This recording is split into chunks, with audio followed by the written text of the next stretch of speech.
got some drama kings. But I got to tell you, folks, we got to look to ourselves. Today we got to look to ourselves. 1 John 1. We got to look to ourselves for real. We got to make up our mind. I can't look on the next person. I can't look on Darnell. I can't look on Brian. I can't look on, you know what I'm saying? Is that I can because I'm a leader. But I can't spend all my time thinking about people. You got to look to yourselves. It's easy to put the blame on somebody else. It happened in the garden. It was a woman. Right? But God was trying to figure out, well, you said the woman got you in trouble, but I spoke to you first. Come on now. How many know we're good into deflections? And let me tell you something. Pride is the backbone of deflection. So when somebody's bringing something to you and you stand up in you and try to refute it, that's pride, because it is the king of deflection. Because it don't want to be found out. Boy, we hit some AK-47s. 1 John, what did I say? 1 John, or second? No. Is it 1 John? Yeah, 1 John 1. I think I might be wrong. I think it's 2 John. How did I do that? Let me see.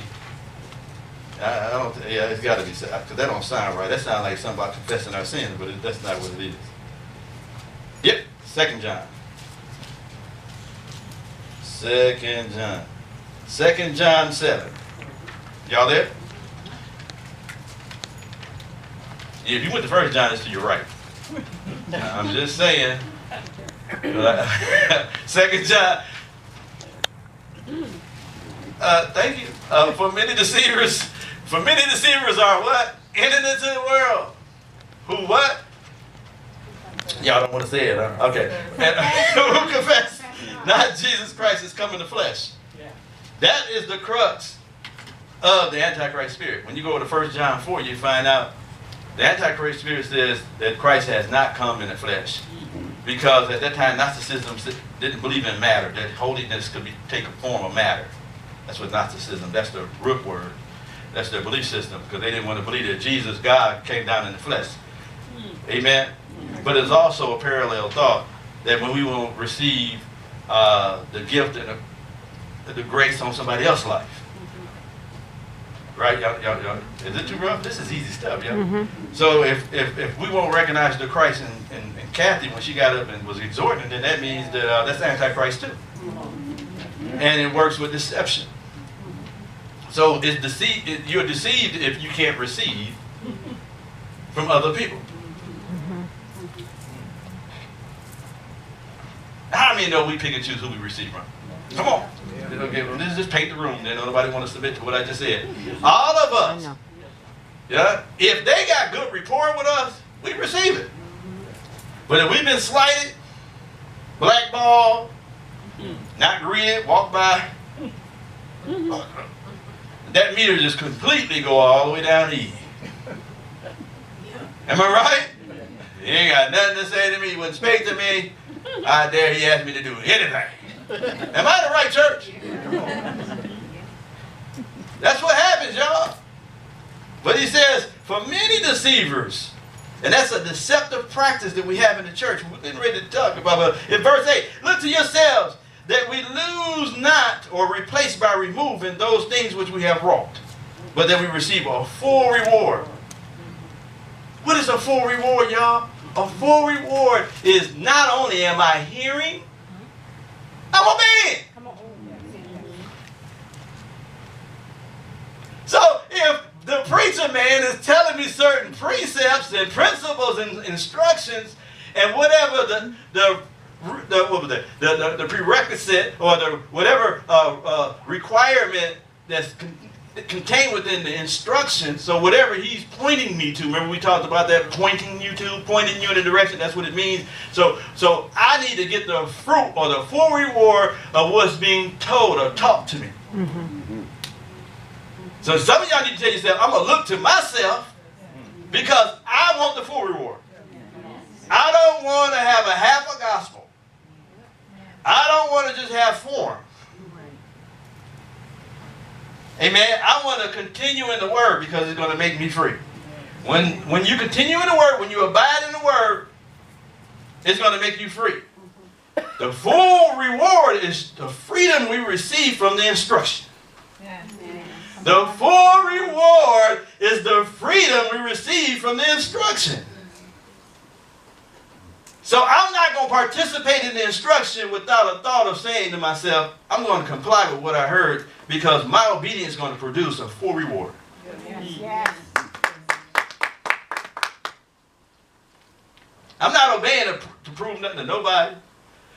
I want to obey because my obedience brings a full reward. Yeah. And my full reward is to see what I have produced in my life because I've submitted to the Word of God. I've allowed the Word to work on the inside of me. It's formed a particular priority in my heart. And my heart, the areas in me that was desolate, without form, was void, all of a sudden, because I'm submitted to the Word and the Spirit of God, now I have something to pass down through my legacy. So people can see my good work and do what? Glorify my Father in heaven. Because that's why you're holy. I live holy because I'm not living holy because I'm worried about what God gonna do to me. I live holy because I wonder about my reputation.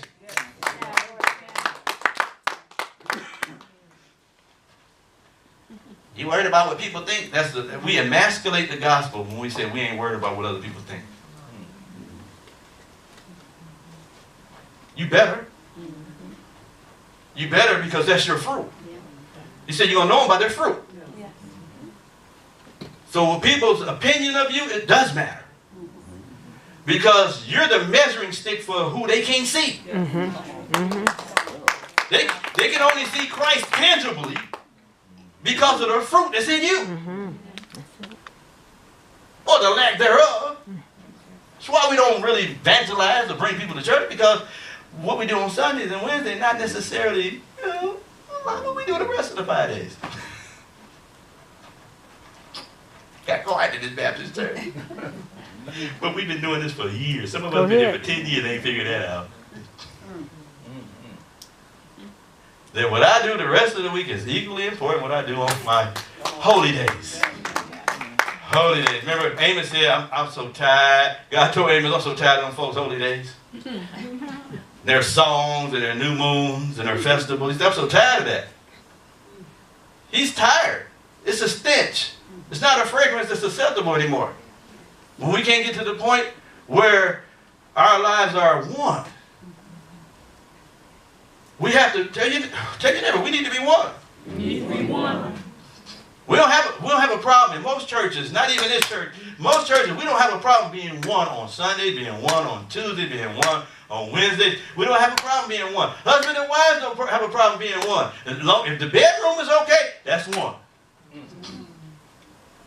Yeah, that's a lie. No, that ain't gonna last long. It ain't the Holy Grail. The Holy Grail is when we come out of our communion. Because we weren't brought together just for communion. We were brought together for dominion. Dominion. Dominion. That's what we're here for dominion. Does it mean lording over people? No. Things in our lives are submitted to His Lordship. So when they come around us, they know Jesus is Lord. I ain't got to give a tract. I ain't got to put on any bracelets, no t-shirts, no bumper stickers, no hats.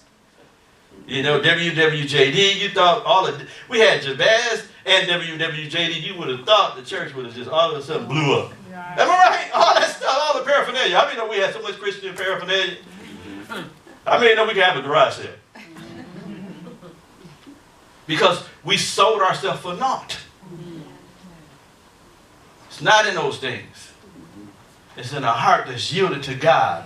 A heart that's pliable. Because if I get hearts, we're going to do great things.